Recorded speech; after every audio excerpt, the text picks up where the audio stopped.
这个呢是一个市民啊，所有人都能用的一个公共场所。这个地方呢是一个就是怎么说呢，避难的一个场所啊。比方说，呃，遇到地震啊，遇到了自然灾害。自然灾害啊，这个时候呢，你可以跑到这里来避难。避难呢，首先这所有的1、2、3、4、5个地方，哎，你可以把它打开。打开以后呢，里面全是救灾用品。这个救灾用品呢是谁都可以用的啊。比方说你家里要进水了，哎，你赶快去找点土。但是你要找土的话，你没有袋子装，你怎么才能够把这个水给拦住呢？哎，这个里头有啊，你去把这个袋子，然后装土，然后一个一个垒起来，就能防住这个水不进你家里啊。这个呢是政府给的福利啊，谁都可以用的啊。所以呢，这个你看这个它是一个多功能的一个房子，这个里面拿出来以后，它可以封闭起来啊。这里头翻出来以后能当床啊，它可以就是让你在这里避难啊，短时间的避难，这个里面都会有。所以呢，像日本的这样的设施有很多很多啊，所以呢，所有的外国人啊，最好学习一下，你自己家里啊最近的地方，你一定要知道啊。比方说一有地震了，在什么地方能拿到什么东西啊，在什么地方可以等待救援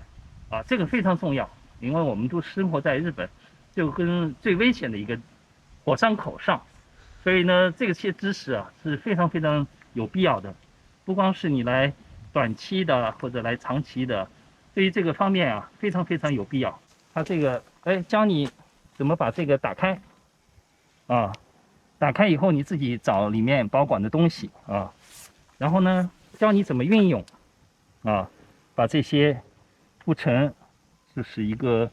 呃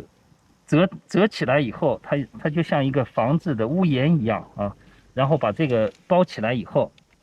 就成了一个简易的房子啊。所以这个东西啊，可以1、2、3、4有4个房子啊。这个在森林公园，这是个森林公园，那个森林公园的入口森林公园的入口就有这样的设施。我是金灿，我呢已经来日本，我是92年来的，正好今年是30年了，30年头了。哎呀，人生的一半已经在日本度过了啊！当年来的时候还是一个刚毕业的年轻小伙了，现在今年已经53岁了。其实它这个建筑风格和我们中国的唐朝和隋唐的时代特别接近，因为它为什么？它不是那么的华丽。你看它的建筑的风格，它是那种黑和灰这种的格调的风格，而且它的雕你看它的这个雕梁画柱的这个雕刻的东西非常有意思。从近里看，它两边有龙，中间有4个它这个边上也4个，后面也是4个，它这个跟12生肖有关系。你再走近一点看，它是一个一个的动物。真是这是兔，这是牛，有趣这是蛇。我毕业于北京体育大学，30年前，我是91年毕业的我92年的春天，5月份，92年的5月份，我来到了日本一直从事着太极拳的一个教育的工作也就是国内的太极拳老师在这边呢也是一种就是拳师吧。我把太极拳领入到了日本体育俱乐部以前体育俱乐部里头没有太极拳这个项目，只有瑜伽，只有这些东西。但是呢，太极拳作为一门中国的文化，它很受日本人的喜爱，所以呢，这个太极拳在日本民间呢有很多很多的团体啊，大家都在习练太极拳，所以呢，我在这边呢也一直就是工作了有30年左右，啊，在这个30年里头，自己也学到了很多的知识啊，也学到了很多的，太极拳进步也很大，所以呢，自己也觉得非常好。我呢是上海人，我从上海来的，我呢有2个孩子，啊，儿子和女儿。儿子呢今年大学的，今年开始是2年级，女儿是高中的2年级啊。他们从小都出生在日本啊，长在日本啊。我呢对他们的教育呢比较重视。非常有意思的是，我是搞体育出身，他们呢也从小的喜欢体育啊。特别我儿子的足球踢得特别好啊，他很小的时候啊，就是小学开始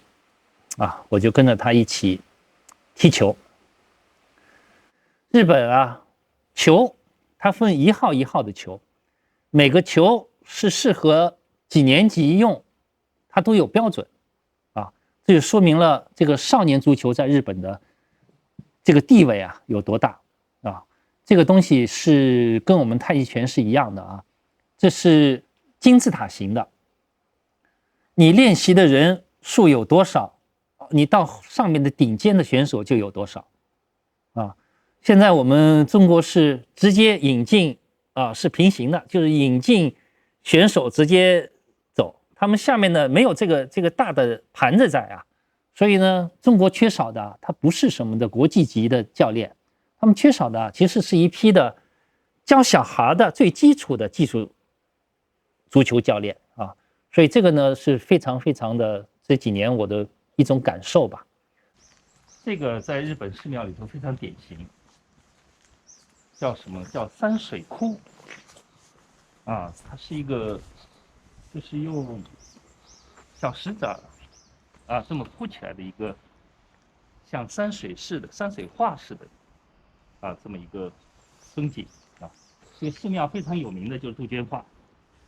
啊，满山遍野的杜鹃花啊，现在慢慢的在开放哈。它这个杜鹃花呢，有部分是野生的，一会儿我们走到后面去看这个野生的。它的品种啊，有杂交的，有野生的，有各种各样的杜鹃花。这个寺庙的名字就叫等觉寺，它是日本的一个所以是文化财啊，一个日本的受保护的一个地方。我女儿呢特别的，就是对我来说是有帮助吧，因为她跟我一样，我以前呢是一个水球运动员啊，她也喜欢练习水球，因为当年国家队教练啊什么的，当年是我的队友啊，我带着她去看了2场比赛以后，她说爸爸我也要打水球，然后呢她就开始了水球的训练，她呢马上就是在第2年她就代表了神奈川，就是进入了这个神奈川的预选的县队了。然后呢，跟着这几年打下来呢，每年都在全日本上打进决赛啊，每年都进决赛。所以呢，他现在在一个私立高中，这个私立高中呢免他学费啊，是这个推荐生。这个推荐生什么意思呢？是除了来回走的这个交通费以外，所有的包括服装啊，所有的教材啊全免。所以我一直说我女儿是小棉袄啊，就是上帝派给我的一个就是报答我的人。现在儿子也上了大学了啊，然后女儿呢也慢慢的正在慢慢的成长吧。这个日本的教育呢，我觉得是个非常好的一个体制。他们呢，首先他们的义务教育啊，这上头做的是非常非常的好啊，在孩子们从小就很放心啊，你在日本学校门口遇不到一个接孩子的人啊，为什么呢？他们从小就让孩子培养自己去登校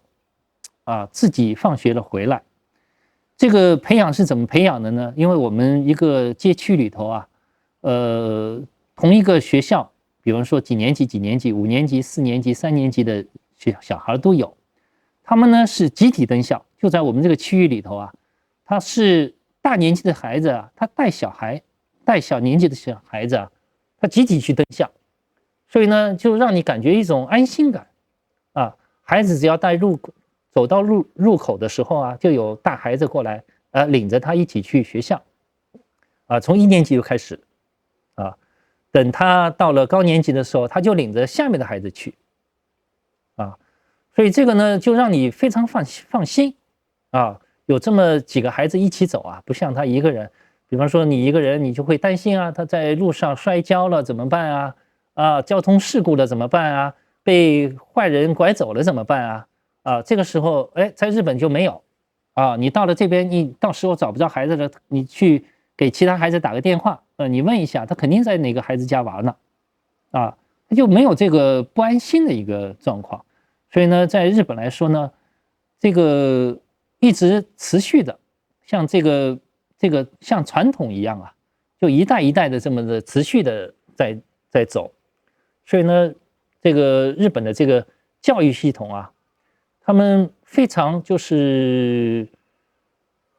怎么说呢？他们从小啊就培养孩子一种自律的这个情况啊，所有的东西啊都是让孩子自己来啊，中午的午餐啊，中午的什么呢，都是集体的一起做。所以，那么他们在这个集体观念上啊，我觉得比中国的孩子要强得多，要强得多。第二个就是他们在体育上的这个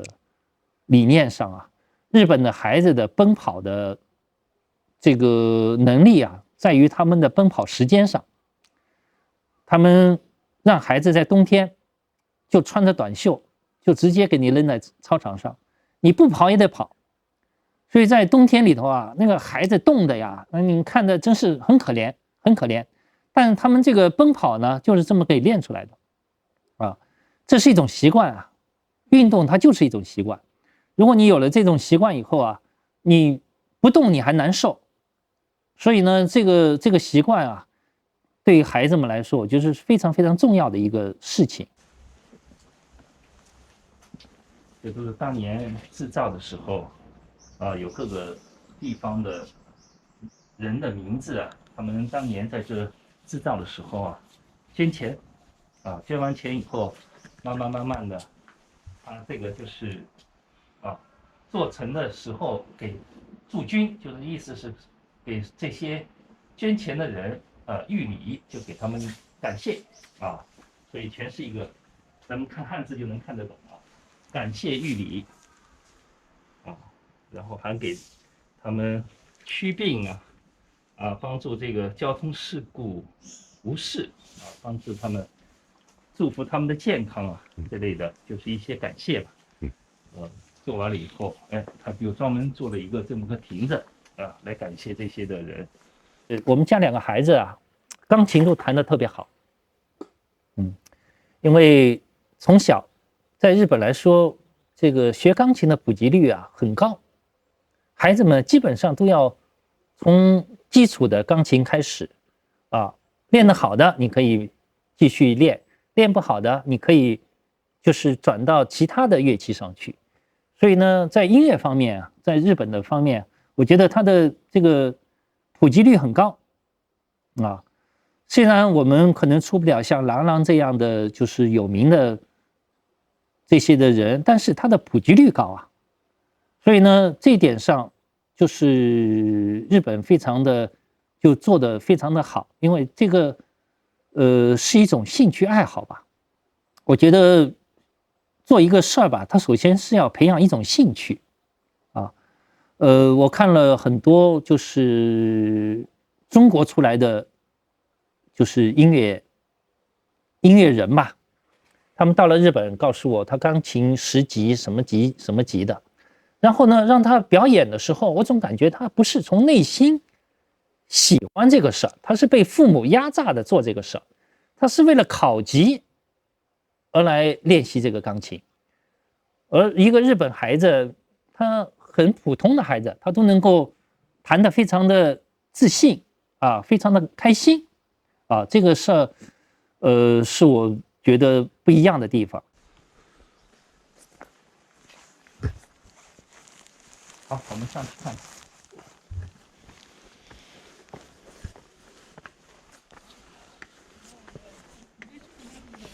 这是多少？这个池子非常有意思，你看一下它下面这个雕刻啊，下面有4尊大力神啊托着这个飞行。因为现在这个 Corona 的关系呢，它不让人手洗啊，因为这个水池子怕传染，所以呢，它把水给停了。平时呢，这是一汪清水，一汪清水，大家在这不光是洗手，其实是意思是洗心啊，好多洗心革面嘛，咱们中国有句成语，在这里哎，把心安静下来啊，洗完心以后，哎，一个清净无为的感觉。好来进行一种参拜，啊，日本这个活动是，好像所有的寺庙神社里都有这么一个，有洗心的一个池子吧，叫洗心池吧。有很多孩子们，你问他长大了，他不是什么科学家啊什么的很高大上的东西，有的人就是一个什么我要去当巴士司机，我要去当电车司机啊，有的人他就是一个很平凡的，就是说我要去做寿司啊。或者去面包店烤面包啊，去花店卖花呀，所以他们的就你感觉这些孩子们啊特别的淳朴啊，他没有那种好高骛远的这些的理想啊或者什么的，但是同样这种淳朴呢不会被人看不起啊，这一点我觉得非常重要。有很多家长们啊，中国家长们啊，他是打压了孩子们的这些东西啊，他会觉得哎，你应该去当老板啊，你应该去做比尔凯斯啊，你应该去创业啊，你怎么能当一个这么平凡的人呢？其实啊，真正平凡啊，才能真正见到真经啊。所以我们在日本待的时间长了以后啊，我们会发现这些淳朴啊，才是最最重要的东西。我呢一直是教太极拳和用气功啊给大家治病，治什么病呢？就是腰疼啊，各种各样的头疼脑热啊或者什么的，我都可以给大家调理啊。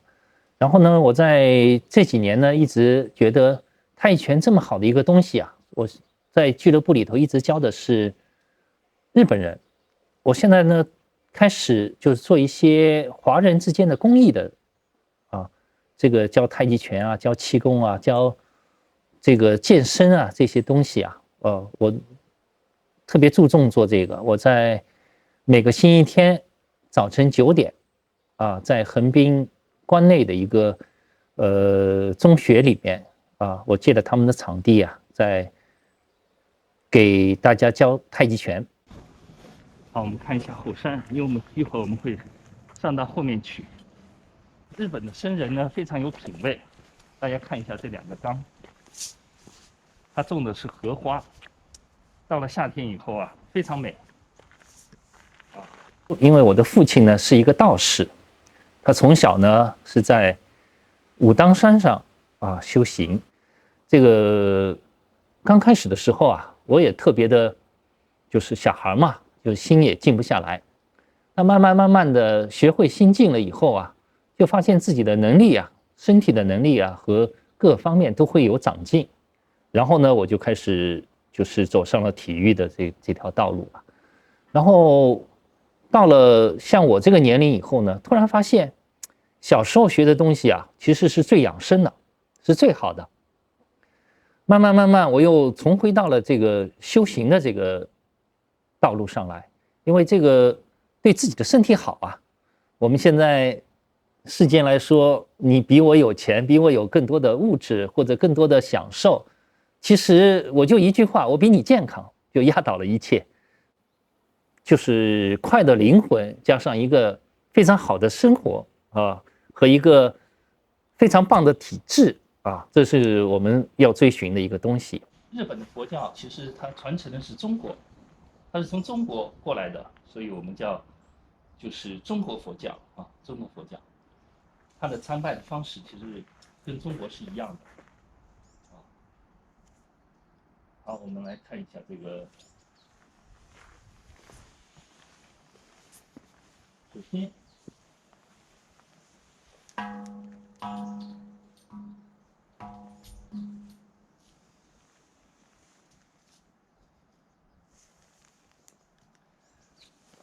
佛教里头讲究的是晨钟暮鼓，这个钟声呢，早晨听到这个当当的钟声，晚上呢是敲鼓，晨钟暮鼓。现在正好是早晨，这个神社的名字叫神木神社它这边有个匾子叫神木王，非常有意思。这里早晨有早晨起来的这个他们叫朝勤行早晨起来在这诵经他们有那个观音经和般若心经和真言这些诵经，每天早晨6点钟开始在这里有诵经。我经常来参加这里的诵经会，而且偶尔我也会教这些的和尚们太极拳。所以呢，这个寺庙我特别喜欢，就跟自己家一样。我来日本很长时间在这里修行吧。我是87级的北京体育大学的一个学生吧。当年呢，我的父亲和我的哥哥在日本，当年呢，他们对我很担心，就是一直觉得，哎，你在国内到底怎么样了？而且看的日本的新闻当时特别的，就是对他们震撼一毕业就出国的人没有几个。说实在的，那个时候有培养费有各种各样的就是限制吧。因为我呢属于侨属，因为父亲和哥哥在国外吧，所以这个侨属呢，我有这个比较好的一个通道我就来了日本。这个时候呢，我来的时候呢，正好遇到一个上海人来日本的大潮那个很多的上海人一起来日本，我们一个语言学校一个班里头就2个就是外地的这个外地还包括我们的台湾同胞我和一个台湾的女孩子，我们2个我是从北京去的吧，其他都是上海人。